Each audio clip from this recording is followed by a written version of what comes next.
Hello, everybody. Welcome to the Not Your Asian Women podcast. I'm Christine Chang. I'm Shining. Have you seen the movie Joyride? Not yet. Are you going to watch it? Yes. You like Sherry Cola, right? Yes. The yes, comedian. Yeah. Oh my God, it was she's funny. so funny. I was so happy to see it. And I didn't realize how much that has never happened before. So the movie is about 4 Asian women as leads. And it's kind of like The Hangover, you know, that style kind of movie. So I didn't realize that there's never been Asian faces, like Asian women playing that role. I think a lot of the female Asian characters in Hollywood have been very one-dimensional or like the sidekick. It's starting to change. But I was like, oh my gosh, I've never seen this before. Guess why? Why? Because Asians make up the most income. Like the number one if you include Indians as Asians. All the money is there. The way I look at it, the way it used to be, like all movie and stuff made for white people, was because, to me, I feel like because that's the customer base. They make the most money, and the system is set up to for that. It's too much of politics shit, but we don't want to get into it. But just looking at it, it's now Asians make the most money. Education level goes and stuff. So the money wants to go where it's at. Yep. And they see a market, and then they see like, Asians want to see this or spend money on it. So there will be more service and products tailored to us because we have purchasing power now, and this is capitalism. And capitalism, or money, has no color. You know what I'm saying? Like, I don't feel like, it's these companies or movie industry or something, entertainment industry is nice. They want to be, what's the Inclusive. word? Inclusive. They want to celebrate Asian or API bullshit. I don't see it like that. It's a good marketing. Like they want people to spend money to see this. But the bottom line does it make money? Yeah, exactly. If it makes money, then they'll continue to make more movies for Asians. Did you notice that they started to make movies for the audience in China specifically with the big blockbusters? Did you notice that? Yeah. There'd be when it started, I was just like, 'cause obviously there's so many people over there and there's a lot of money over there, right? But there's isn't there like laws where there can only be a certain number of American films that go over to Asia? I don't know, but I'm sure there's some like insider deals, depending if they're if they're Chinese money investors in the film. Oh yeah. Or how they really work. But yeah, politics. Hollywood movies. Bigger productions. They'd have to make it for Chinese market to break even, because making movies very expensive. And most of the time, you don't get your money back. It's rare. Right. Yeah, you make profit on movie. If you're lucky, you break even. That's why I feel like it's such an interesting industry to be part of, because in terms of making money, I find it so odd. I was like, why? Unless you're obviously a lot of the people who do it are either one, very passionate about filmmaking, or two, they want to be famous, right? But others, I'm like, why would you choose this? Yeah. It's hard work. And it's Pete used to work in entertainment for 10 years, being a CFO, like running numbers. And he's just like, he's like one of the guys I worked for at a production company. He was a billionaire and it was like his hobby, right? It's his hobby because he can afford to, the risk is just too big. Yeah. Yeah. And then there's a lot of money in China. So yeah, they want to them, it's a just business deal. I think people just talk too much shit about, you're weak, or why you're bending the knees to China or North Korea. There's been a lot of little things like that. Did you see the Barbie movie? Which, by the way, I'm so sick of the Barbie movie marketing. I guess they're doing a good job, but there's been so much marketing. I'm like, at this point, I don't even like care to see the movie. But it got pulled from Vietnam. Did you hear that? Oh, didn't know that. Yeah, because there's a little clip, and in the back there's a world map, and I guess there's this little line by Vietnam that indicates that sea. I guess it's called, I call it the South China Sea. Like growing up in the States, that's how we learned it. But I guess they've been battling for the name of the waters and the territory. And I guess because there was that map that indicated it was the South China Sea, Vietnam's like, we're not going to show your movie. And it's just like, for me, I'm not emotional. I didn't grow up over in Vietnam. So I don't know. My dad's actually born and raised there, but that's shit to me. I'm just so fucking petty. I'm like, what? These little dots on a map. Like, I don't know. Yeah. There's more to it than just a stupid film. Politics. Yes. I'm sure there's a lot of under table deals. Everybody try to flex who's got a bigger dick. Yeah, I really pay attention to that stuff. Yeah, as far as just like a business goes, the way I see things, it's all about business. I don't see it like, oh, these companies are, woke or, trying to be nice. I'm like, they're right there trying to make money. Exactly. That's the bottom line. Yeah. Yeah. Am I leading the conversation? Okay. I want to talk about the summer. There's been a lot of talk of movies this summer. There's what's out right now. And it's funny how quick trends go. Because I feel like Joyride just came out 2 weeks ago. At least within the Asian community, that was like Hot Topic. Now it's like, oh, Mission Impossible came out, which I haven't heard anything about it. It was opening weekend. Really? It was last weekend, but I don't hear. I'm like, wait, because there are people already pushing Oppenheimer and Barbie. It's always like the next thing, the next thing, the next thing. And it goes so fast now. Really? Yeah. My friend said it was good, Mission Impossible. But it's just, I can't keep track of all this shit, dude. But I do want to see Mission Impossible, Oppenheimer. I do like Christopher Nolan. Do you like his movies? Yeah. And Inception is like one of my favorite movies. Mm-hmm. He does a good job. And Mission Impossible, I saw some behind the scenes of... his last movie, what was it called? I didn't understand. Oh, that one, I didn't get it either. Tenet? Tenet, yeah. I was like, what the fuck is this? I'm too stupid for that. Well, Inception took me actually, I like 2-3 times, and where I really started to get it. And then now when I watch it, you pick up even like more things. Mm-hmm. But I remember the first time I watched it, I'm like, I feel a little stupid. But Tenet, I didn't understand it. And I couldn't tell visually. Pete's like, it's moving backwards here. I'm like, I can't tell. Yeah, I did watch YouTube channels break that down in details. Okay. And I still didn't understand. Gosh, like something about like time travel, like the end is the beginning. There's a loop. I'm like, all right.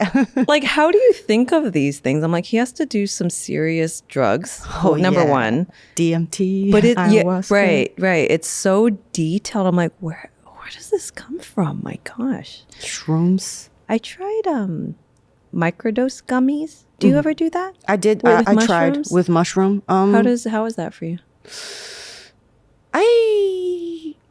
Maybe it wasn't enough dosage or have high tolerance. I didn't feel anything. Yeah, I didn't really feel anything. I didn't see shapes or something. Did you feel more loose in your body? I'm pretty loose already. You are. That's what I felt like. The microdose is so small. Like I tell people, like you can take a gummy and like at least the kind that I took. I don't know how many milligrams it is, but you can take it and go to work. Like you're complete. The only thing I notice is my body's a little more relaxed. So I took one before a dance class. I'm like, I'm actually dancing a little better because it's a little more loose. I'm not really into drugs. I don't like messing with my my brain. Although I do understand that it could be very beneficial for some people. With mushrooms, I think in psychedelics, they say it can like rewire your brain so that you Of course, Intra-perspective. Of course, because you always see things the way you see it, but it can connect your brain, your neurons or whatever in a different way. So you can actually see it from a different point of view, make new connections. And that I feel like can be very valuable. And there's studies coming out that they're using psychedelics and treat PTSD, MDMA in controlled small dosages. Yes, for PTSD, and I think that's fantastic. Agreed. Yeah, I grew up in a household where it was like my parents are. I just call them like, you guys are fucking nerds.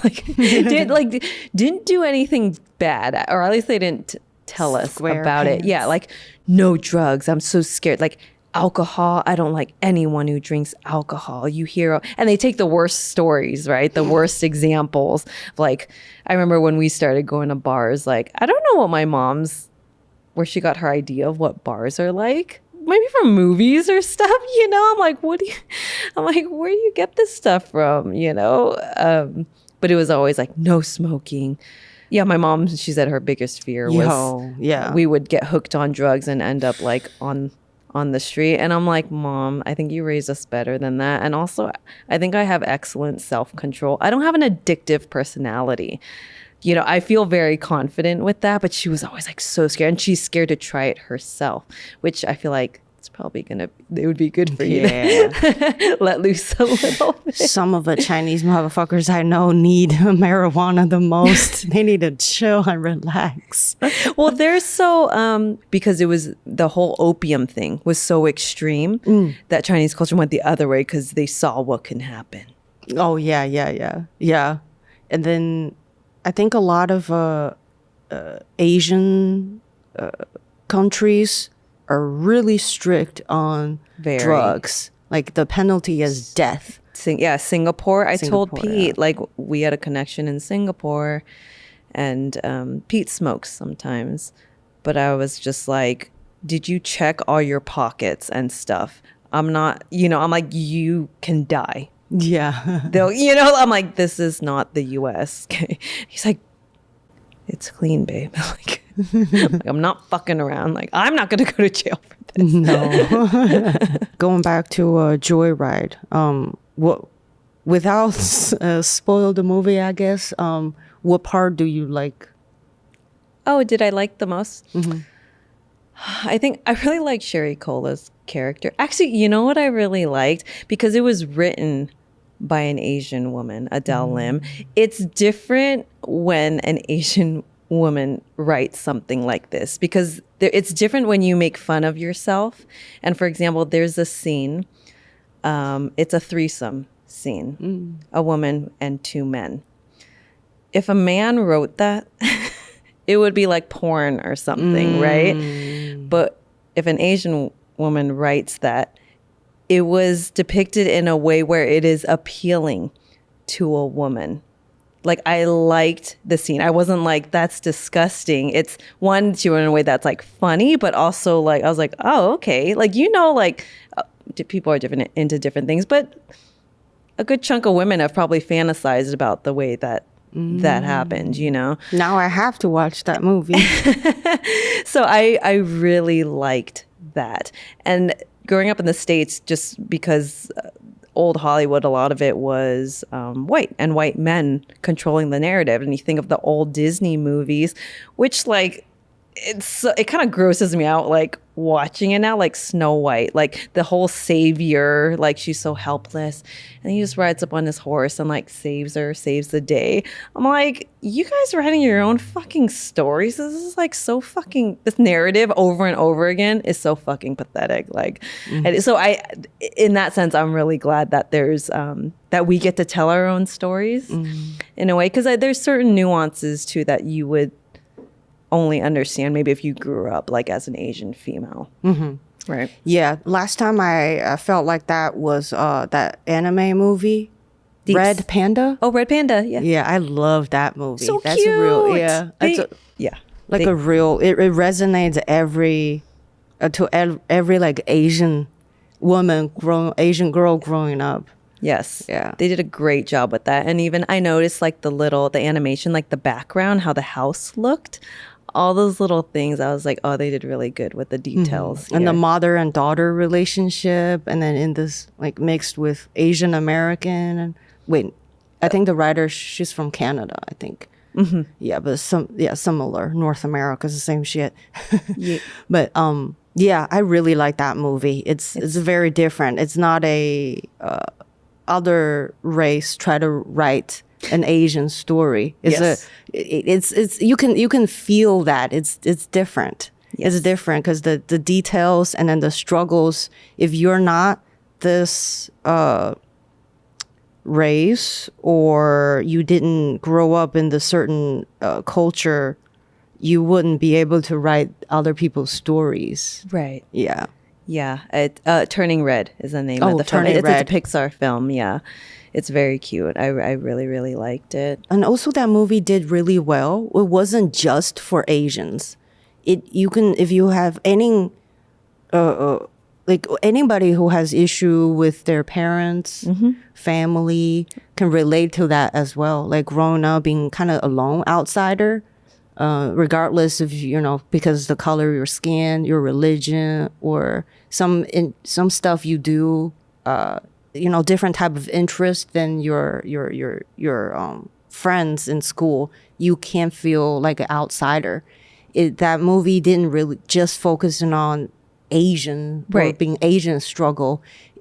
Everybody can relate to that. So I really like that about it. They do. Pixar and Disney, I think they do a good job doing their research of like the major pain points of what's relatable for people.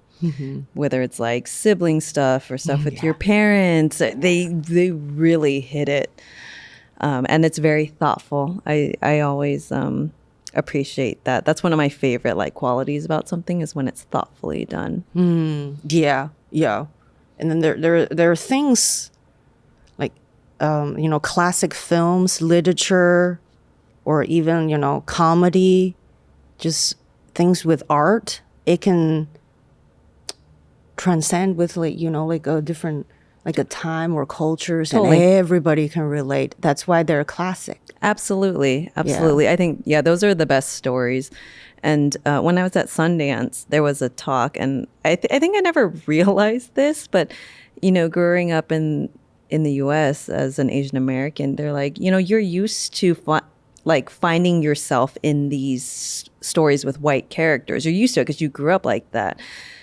Not all white people are used to seeing themselves in colored people's stories just because they haven't been exposed to that enough. Even because it's there, but they haven't had enough opportunity.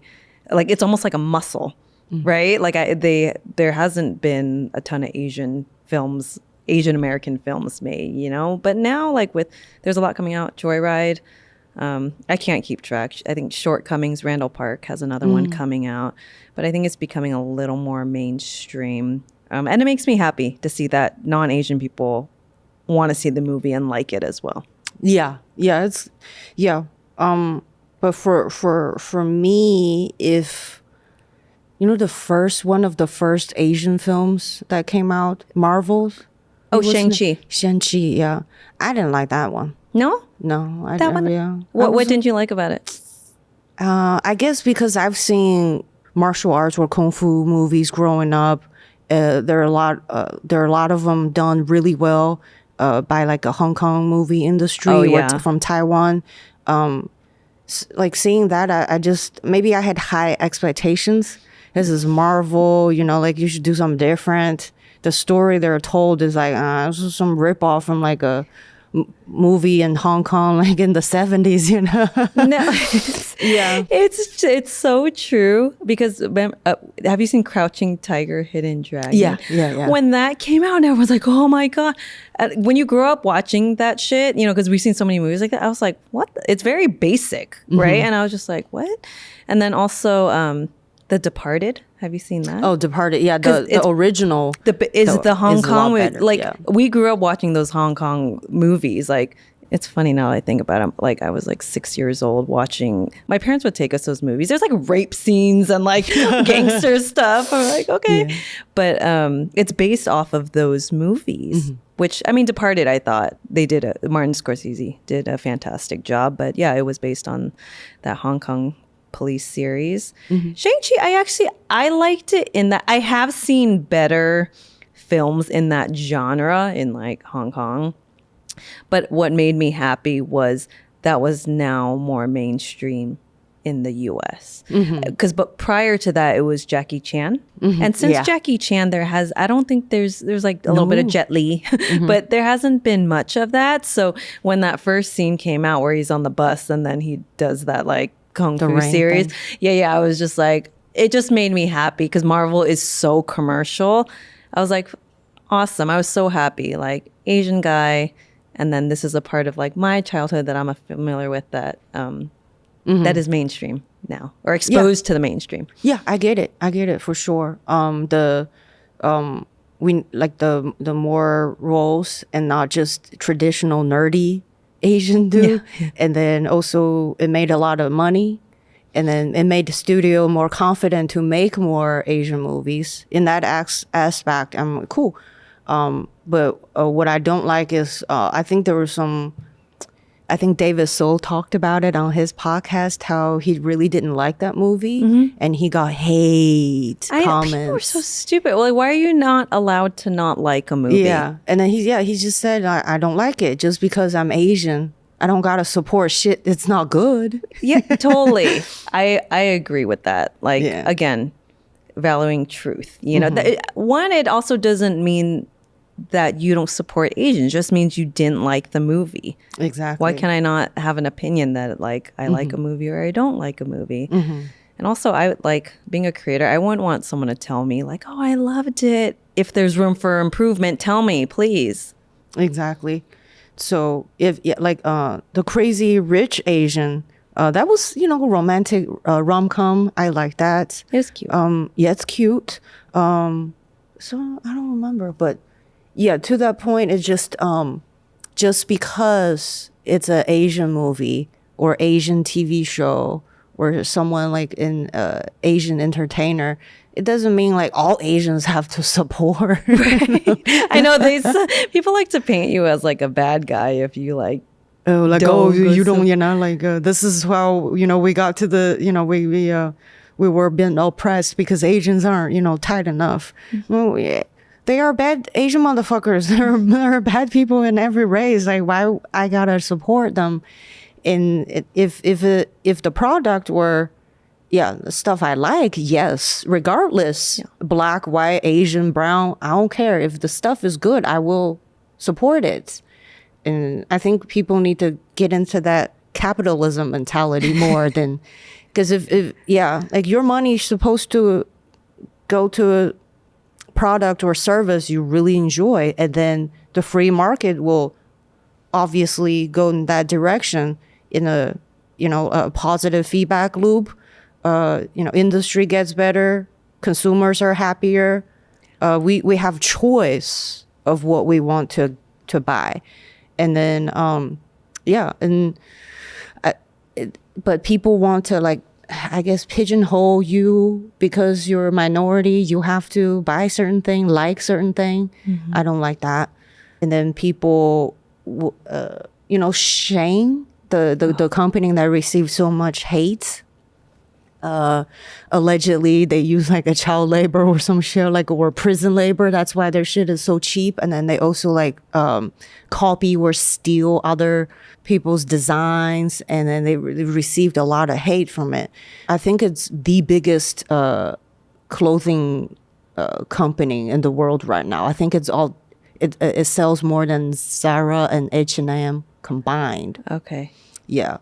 But my point of view is I know a lot of people who are in a less fortunate situation. They can't afford ethnically selected clothing. What do you like? What do you want them to do? It's like, they want to look good too. You're gonna fucking like gaslight them for spending money on this, right? Yeah, that's Like, what's your fucking solution here? Like, do I get like a $200 pants? right. Or do I get $2 pants? Right. It's true. Like people who like poorer countries, they're using styrofoam and all that. I'm like, because there's not a lot of money there. Like you have the It's expensive to be righteous. Expensive to be ethical. People forget that. You have It's the a luxury to have fucking bamboo straws and of course, like I living the life that I do, if I can, I'll pay more for a bamboo straw, but not everyone has those choices. Same with global warming. Yes, I do think that's a problem. However, again, if you're a person who's bitching about it, but you don't have a solution and you don't want what causes global warming? I feel so stupid. So dumb right now. The gases and burning fossil fuels. Fossil fuels. Yeah. But do you know how many people in can I say poorer countries? Like they need They that. they don't have So they don't have Teslas. Okay, yeah, whatever exactly. you want. And even Teslas. I know the electrical grid. Yeah. That's a whole thing. But that's the thing. If you take away like gas and all these things, you're gonna put a lot of people out from not having heat, not being able to cook. Yeah. And they don't have as many options as you.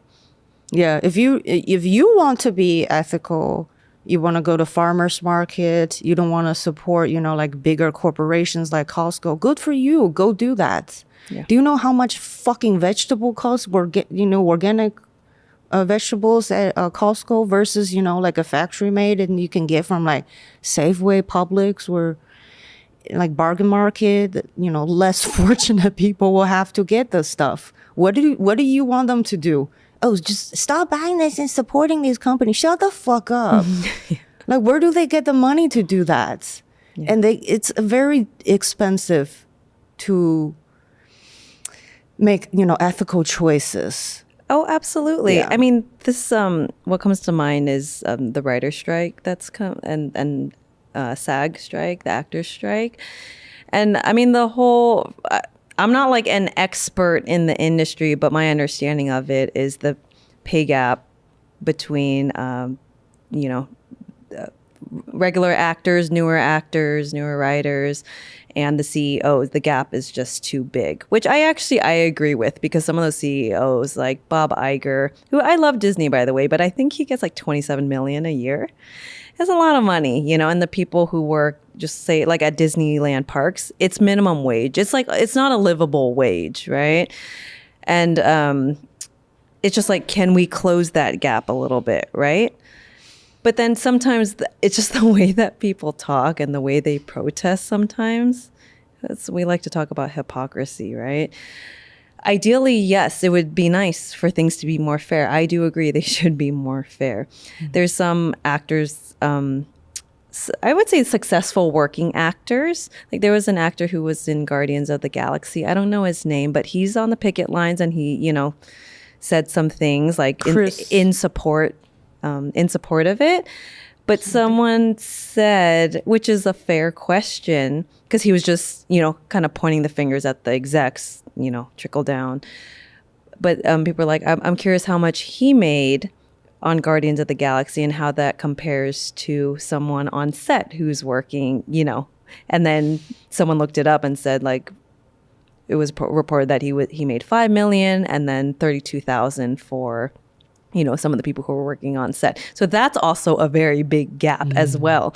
So I think it's easy to point fingers, but like, you need to share your wealth down. But when it comes to taking a part of your salary, no one wants to give that up, right? It's like, not mine, it's yours. And this is where socialism and communism, like the whole idea of it is a very nice thought, but if you look at history, like it doesn't work well, because I always like using this analogy. If you've ever seen kids hit a piñata, as I say, I went to Mexico, and it's a big part of the culture. If you watched kids hit a piñata and run after the candy, that is human nature. Mm-hmm. Kids get trampled, someone starts crying, that's what happens. But that is human nature. So when they talk about like prenups and divorce and stuff, like, yes, we would like to think that everyone is, very fair and level-headed and generous and wants the best for everyone. But when it comes down to it, 99% of people are selfish and looking out for themselves. So when my thing is when people preach too hard with like wanting things to be more fair, but I'm like, okay, well, that means taking a pay cut then. It's like you want to control how the money's going, but as soon as you don't have the control and they're like, want to take it from you as well, they're like, they don't like it. That's like, what's that Republican senator or some shit? I don't remember. Like he dropped off some homeless people at some like a vineyard, some yard. Yeah, like, to do what? To like, oh, you support homeless, then why don't you support them in your front yard? See, I don't remember the specifics, but I thought that was funny. I will say I agree with, because a lot of people also here in LA, they want to help the homeless, which I agree. I don't think anyone should be on the street. It's not good for them, and it's not good for everyone else who lives around them. But I feel like the ones in the wealthy neighborhoods or the celebrities who are very pro, like, no, we need to be empathetic. Like, this is, but I'm like, you live somewhere where they're not harassing you and your kids. They're not exposing their genitals to your kids. If they were, I don't think you would be talking the same. And with a lot of people in Hollywood who were, very pro, like, stick up for the homeless, I think when they had an award show, they had to clear out all the homeless in that area, but they still attend the event. They don't say shit, I'm like, your actions don't match. If you really wanted to stand up for what you're saying, you wouldn't go to this award show, and you would be picketing or fighting, saying like, no, you can't move them. This is their home. Yeah. They don't fucking they just talk shit. They don't walk the walk. I don't like that. Very disconnected. Yeah, the hypocrisy. What were we going to talk about? The writer strike? Oh, yeah. I mean, I don't know a ton about it. I just know that they wanted to close the pay gap. And I think Bob Iger said something. People are... historically, he's liked in Hollywood. He's like a nice guy, But I think after last week's interview that I saw come out, like, people do not like him because basically he said something like, what they're demanding is just not realistic. And they're like, well, you're at a billionaire retreat and you get paid $27 million a year. What are your thoughts on that? It is what it is. There are people who are born into money, and they just had resources, and the real inequality is in intelligent level, and some people really are, I wouldn't say like stupid, but like I have pretty low IQ. I'm not book smart. I don't know how to handle business or things like that, which means I'm never going to become like that. And I don't look at it like it's a threat to me. Oh, like you have more, which means my life is miserable because of you, because you take up all the resources. You make all the decisions. You're billionaire, and then you dictate what I can consume or stuff like that. I don't see it like that. And then with the writer's strike specifically, I don't know tons about it either. I think we can all agree. We all want people to get what they deserve, and if they work hard, and they should get paid pretty fairly. That's given, like duh. I don't know what they ask or demand. I've seen people say that one of the requirements was like a healthcare, or they get paid per work script, or not per residuals. Like it's the residuals, because that's going away. Yeah, that's going away. I don't know tons about it. I just heard like since I'm a comedian, like I just hear comedians joke about it. Tim Dillon, I'm gonna give credit to him. He did say that a lot of writers he knew do a lot of coke and smoke a lot, chain smoke. Their fucking lungs are toasted. They're on the edge of, dying. And if everybody is demanding companies to cover for that, that's a little too much to ask. Even life insurance, I smoke. And if I want to get life insurance, I've talked to them. It's extreme, like there's a lot more premium than versus someone who don't smoke. That's just what it is. Like why I wouldn't, if I'm not a smoker, are you okay with, paying for someone who make bad life choices and you pay for their bad life choices? It's not fair to ask people to pay more taxes to cover for, people who make bad life decisions. It's not fair either.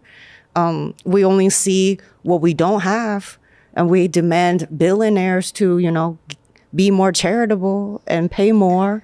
But like, what if something were to happen, and then like everybody, what's the reparation or something, and then we talk about like equality in every race.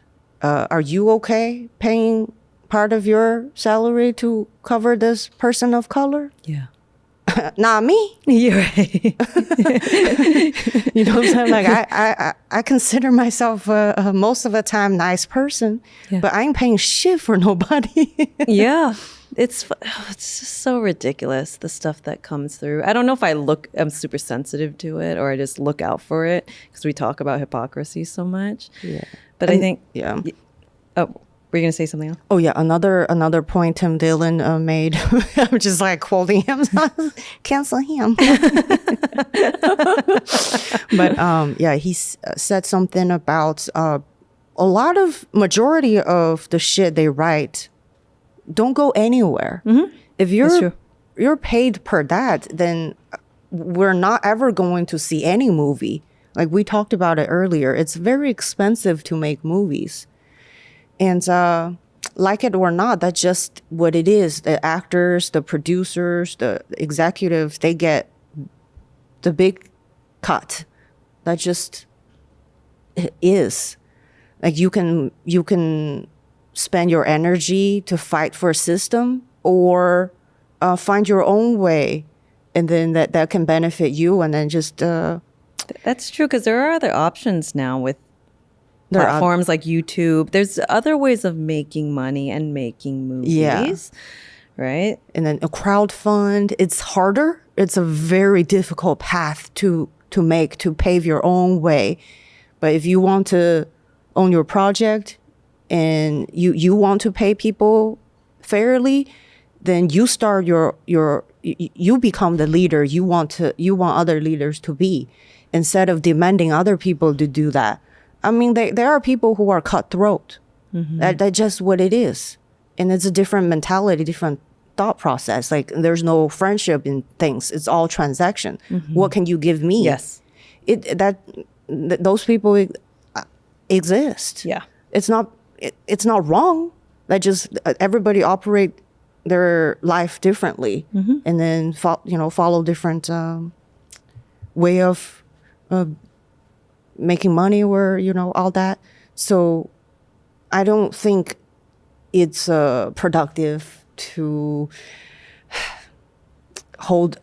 demand accountability from other people. It's a little waste of energy. But I know nothing about it. If I was a writer, my perspective will definitely be different. You'd be out there. I'm just talking. Yeah, I'll be out there. Maybe. Yeah, I'm just talking like duh. Like we can all only talk about our point of view. Well, yeah, there are. Jenny Yang, the comedian. Yeah. She's on strike, but she said she's writing her own stuff and going on tour. Productive. Like, what can I do, right? I can't promote my movies. I'm not like writing for any movies, but I'm going to go on tour and have my own show. I think that's fantastic. Yeah. And then you can become a capable person, be so strong that you can provide equal opportunities for your friends. And then they do the same thing for everybody else.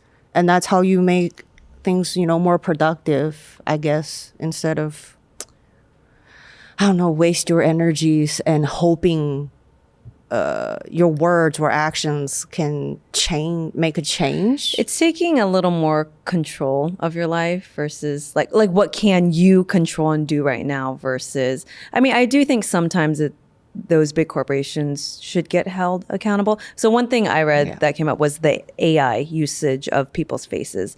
So for background actors, because a lot of people, they make their living being a full-time background actor. They want to scan your face and then use you.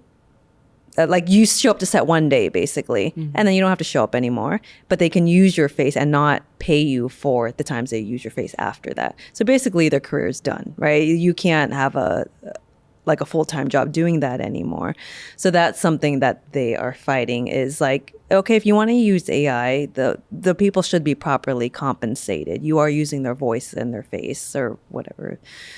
And That I agree. It makes sense. Yeah, that makes sense. Multiple things can be true at the same time. Definitely, like for women's rights, right? Because women back then protested, and so we now enjoy freedom or rights. Absolutely. Because they fought for. And I'm so grateful for that. So like, definitely there is a benefit to voice yourself or go on strike or things you can to earn equal rights and stuff, demand equal rights. But multiple things can be true at the same time. And absolutely. What can you do if a system is built so strong? There's no, do you spend rest of your life fight the system? Right. Or create your own? See, that's the thing. Yeah. Because, I mean, there's speculation. Some people think Hollywood's like crumbling, like on its way out. Yeah. I mean, but the good news is there's so many other methods to do things. Yeah. Like they were the gatekeepers for a long time if you wanted to do that for work in film. Mm-hmm. But I'm curious where it'll go with the younger generation because they don't value movies the way that our parents did and we did. Like movies start like the Tom Cruises and stuff, they don't care, right? Yeah. Like I think, who do they look up to? Like YouTube people or TikTok people, right?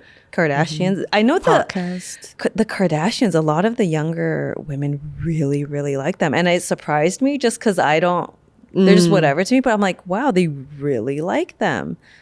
I can see in the beginning they did good to like a women's body image because prior to that it's all thin, stick thin, like us, Paris Hilton, and because of the Kardashians, like the curvy women, thick thighs or something is a thing. So I mean, I guess in that it's a positive thing. And then they are pretty smart with their businesses. Oh, very! Yeah, I just bought self-branding. I just bought Skims yesterday. Do you have any of her stuff? But I've heard it's her stuff is really good. Good, yeah. I bought a couple bras, and the shapewear is fantastic. She's smart. She's smart because that's her own name, her own brand. She's got nobody else to blame. She needs to put out stuff that matches her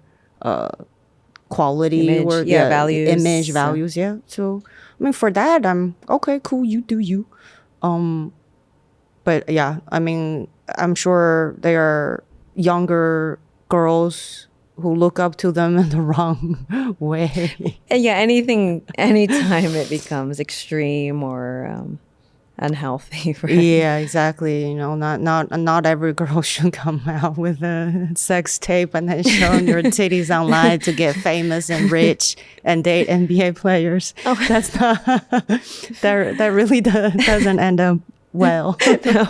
Dude, have you seen some of the extreme content online? Do you know who the Island Boys are?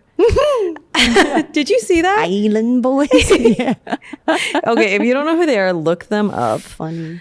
Did you see a clip of them making out? No. With each other. I couldn't watch it. I saw the screen, the still. I'm like, I don't need to press play. What do I need to press? These are twin biological brothers. Wow, that's worse than two girls, one cup. And they made out, and it's just like, they just need more shocking content to get clicks. It's disgusting. Like that to me, my line that crosses it. Yeah. Ugh. Yeah. Yeah. That's a little too much. But like for me, like as a comedian, if I come across content like that, I'm like, God damn, that's funny. I will forward it to all my sick friends. They're like, sick shit. I mean, we're talking about it. Exactly. So what they're doing is working, but yeah. I mean, it's a capitalistic culture. So like, I don't know, do whatever you want to do to get fame, attention, money, power. like, yeah, that's how the system works. Yeah, that's how the system works. And find a way not allowing it to corrupt you. Yes. And then I think most people don't know about this, about attention and power, is once you have it, you have to spread it. You have to uplift other people, spread the attention so it doesn't corrupt you. Not a single person can handle that much of attention alone and be mentally healthy. Oh gosh. Yeah. I can't imagine. I've thought about that sometimes of, what comes with like fame too. I mean, it's like mental abuse. Oh yeah. Right. You have to have, it's weird. You have to have thick skin. Yeah. People use you. And they view you almost like dehumanize you, kind of. Have you ever been to Comic-Con before? No. Okay, at Comic-Con, we should go because I know your husband would probably like it, right? I actually really like it. I remember the first time I went, I just like enthusiastic people, so seeing the fandom was cool. So they have actors that are in certain like Comic-Con films, Marvel or whatever they might be fans of, and you can pay to have a picture taken with them or pay to meet them or pay for like, their autograph. Number one, I thought it was smart of the actors who would do this because I'm like, they're raking it in, and you get to connect with your fans, like people who are genuinely like excited to see you. But at the same time, for the photo ops, I was watching, and people like, it's almost like you're their toy. They're like, can you do this for our picture? And you're just like, of course, like, sure, you're paying me, I'll do it. But it's like, you're kind of like a toy. So I just like going to observe those things. I was like, okay, interesting. Yeah, we should go. I've heard of what's fairy convention? Oh yeah. Like people who think they're cats or some shit. Oh, I haven't seen that one. And I heard that on Joe Rogan's podcast. They think they're cats. They think they're cats, and then there's like a whole ass litter box in the hallway or some shit, and then there are actual adults who take shit. Oh my God. There. People have the weird. I would love to see that. I don't know if my stomach can handle that. Like I would want to see that live. Yeah, I would find it very interesting. I did come across some content that people think they're dogs. They actually act like dogs, and then they'll have their partners to put like a chain on their neck, and then they'll like bark, and then like they'll walk them. Yeah, in the middle of a street. I'm like, damn. Yeah. I want to get to that level of I don't give a fuck what other people think of me. Good for you. I mean, that confidence. If you're happy and you have a partner that wants to do that for you, I had a friend that was a dominatrix. I would hear stories like that. A lot of them wanted to be dogs. She said she'd send me some clips sometimes too, and it was literally like they would eat dog food. She would make them do tricks and give them like milk bones. That's funny. And it's like a guy in like black underwear and like a leather collar. And some of the fetishes she would tell me about, it was normal to her because she sees this shit all the time. For me, I was like, what? I think for me, I'm just like, gosh, there's more people than I thought that would be into this kind of stuff, right? The world is so big. There are only things you can't imagine. It's disgusting. I'm not going to share all of it here, but there's things that involve throw up used tampons, stepping on goldfish, like eyeballs popping out, just like very random. A lot like to act like babies and they want you to change their diaper. To me, as long as you're not hurting animals or people, yes, that's do whatever the fuck you want to do. No, seriously, that's where I draw the, like, for me, I'm like, I asked her because I'm like, these men who see you, because I'm like, do you do anything sexually with them? She's like, most of the time not, but sometimes if I'm kind of attracted to them. I'm like, are they married? You know, she's like, some of them. I'm like, do their wives know that they do this? Which I'm pretty sure they don't. You know, that's where I draw the line. But I'm like, she's like, some of them, for example, this one guy had a fetish with like wearing women's underwear and high heels. It's like an Asian guy. And his wife knew that, but didn't want to see it. And she didn't want to entertain it. She's like, you can go do it, but not in front of me. So I guess he found someone where, you know, he can do it. She's like, that's nice of the wife. Put on the underwear and the heels, and he's like doing his thing. But a lot of it, I learned after a while, was out of integrity. The way that she would do her dom sessions. So that's why I stopped hanging out with her. I think if it's done within integrity, I'm like you, like you do you. Yeah. But yeah, some of the stories. I actually went to dinner with her once with one of her slaves. That's what they're called, slaves. Okay, I chose the wrong career. No, seriously, I think you'd be really good at it, and she made a lot of money. But I told her, I was like, she's like, hey, do you want to go to dinner at Sugarfish? I think, was I in my late 20s by now? Yeah. And it's good sushi. She's like, free dinner, slaves paying. And I was like, do I have to do anything? Because I don't want to do anything. I don't want to talk to him, okay? And then she's like, no, he won't even be there. And I said, okay. I said, you promise? She's like, yeah. She's like, I invited two of our other friends too. I was like, okay, I'll go as long as I get a dinner.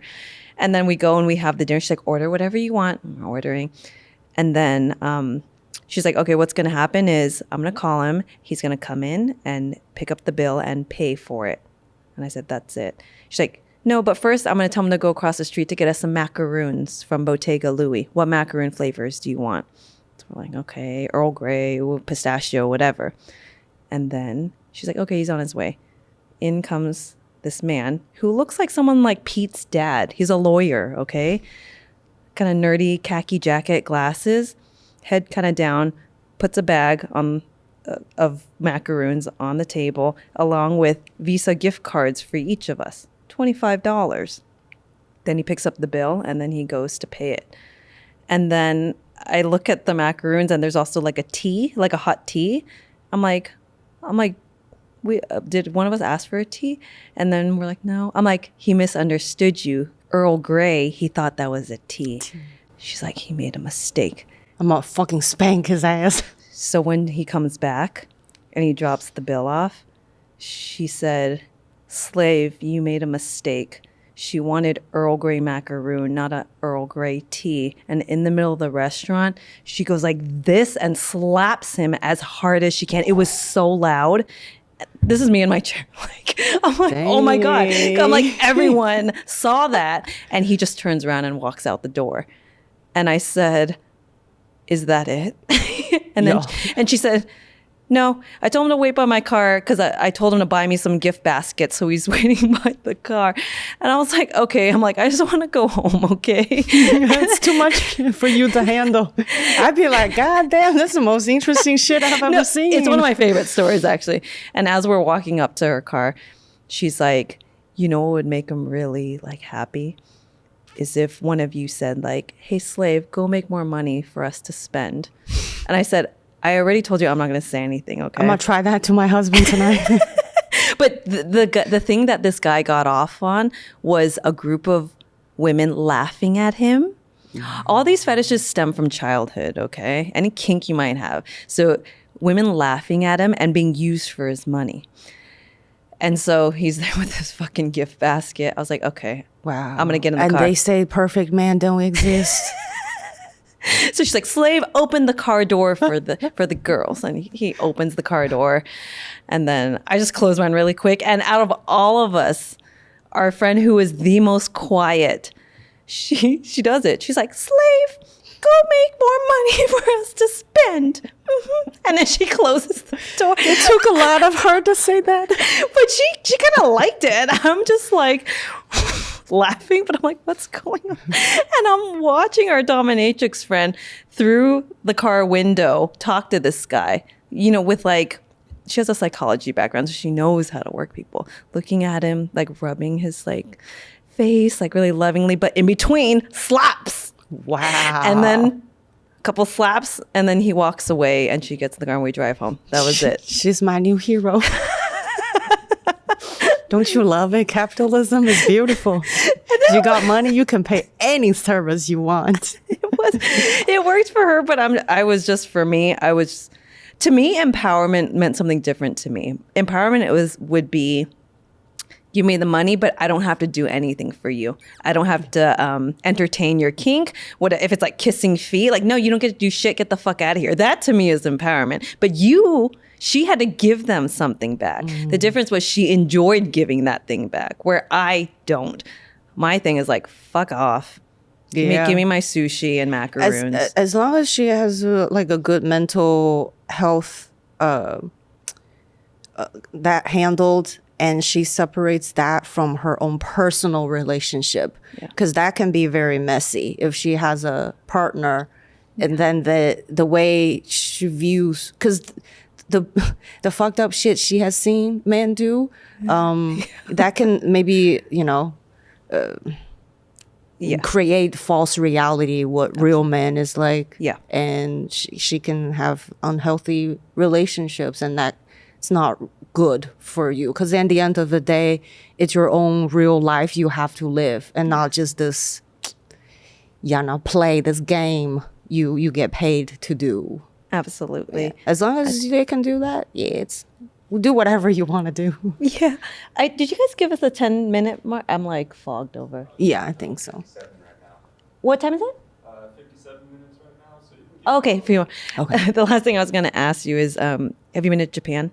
Yeah. Have you heard of like the dirty underwear vending machines? I haven't seen any of it. But you've heard of it. Yeah, I've heard of it. Yeah. Yeah. So in case you're living in a bubble or you're not aware, there's some men who like dirty underwear from strange girls, and there's vending machines, right? Or I've heard there's it's like they can't see your face. It's like waist bottom is clear, so they can see you take it off. You might be wearing a skirt or something, so they don't have to see your privates, but just for them to ensure it's coming from someone, and then you take it off, and then you put it like in the box, and then they could take it. I don't know what they're doing with it, but would you do something like that? God damn. I never say never. What is the number? How much would you have to get to go into that room where they don't see your face, but you just have to take it off and you have to put it in the box? How much? What's your number? $500. I actually think I would do it for $500 too. Yeah, they can't see my face. I think Pete would be on board too. Like, do you want my underwear or to go have a nice dinner over here? Exactly. That's a nice Michelin dinner. Seriously, for me, if I'm just separated from, I don't see you, I don't know what you're doing with it. I don't like a piece of underwear. I don't think is hurting you. I had this conversation with Pete, and he's like, are there people who are into like dirty dog underwear? Because you could create anything, right? I'm sure. Put some dirty underwear, or put underwear on our dogs. Get some stains. Oh, I'm sure there's someone out there who like that. Make some money. Yeah, people are into weird things, like feet is a big one. Dirty tennis shoes. Someone said, my friend was trying to sell her boots online, but she's like, they were kind of raggedy, and then she's like, some guy offered me $200. I think it was a scam. I'm like, or he had a foot fetish because they like it when it's dirty or whatever, you know. She's like, I didn't think about that. For me, I'm like, okay, if you want my shoes and you give me the $200 cash, I don't want to see them though, because I don't know, that kind of creeps out. I don't want to see, but you do you. Yep. My morals are flexible. Well, the underwear thing, I feel like isn't really hurting anyone, but there is the more extreme, the Saudi. Oh yeah, the Saudi prince of defecating. They want to watch you defecate. Yeah, and then they eat it. That's the thing. It's like, okay, they pay like 60G, 50G. I'm like, God damn, like, where do I get these connections? That to me is so fucking foul. Do you have to watch them eat it? I don't know. A lot of them get off on making they Throw like up. you feel uncomfortable. They like seeing women not feel comfortable. Those are the guys who like flash and stuff. And like the girls get embarrassed and like they like seeing that. I think that's gross. Yeah, people's got some weird shit. I'm thinking like, what is the weird shit I'm into? I feel pretty vanilla Well, compared to that. what's on there. Yeah. Do you watch pimple popping videos? Oh, Do you like those? I like those. Pimple popping. I like mukbang. I like to To watch eat? people eat. Okay. ASMR mukbang. Oh, okay. I like- Brad finds it really disgusting. Okay. But I like the chewing sound. Oh, interesting. Yeah. I'm like Brad. I don't like the chewing Yeah, sound. I like the chewing sound, and then like swallow.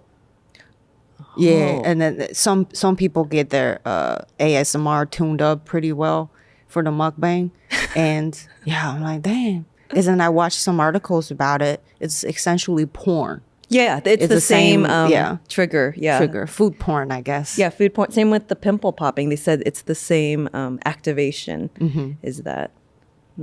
Okay. Well, our guy's telling us we gotta stop talking. Sorry, you had to listen to. I'm not sorry.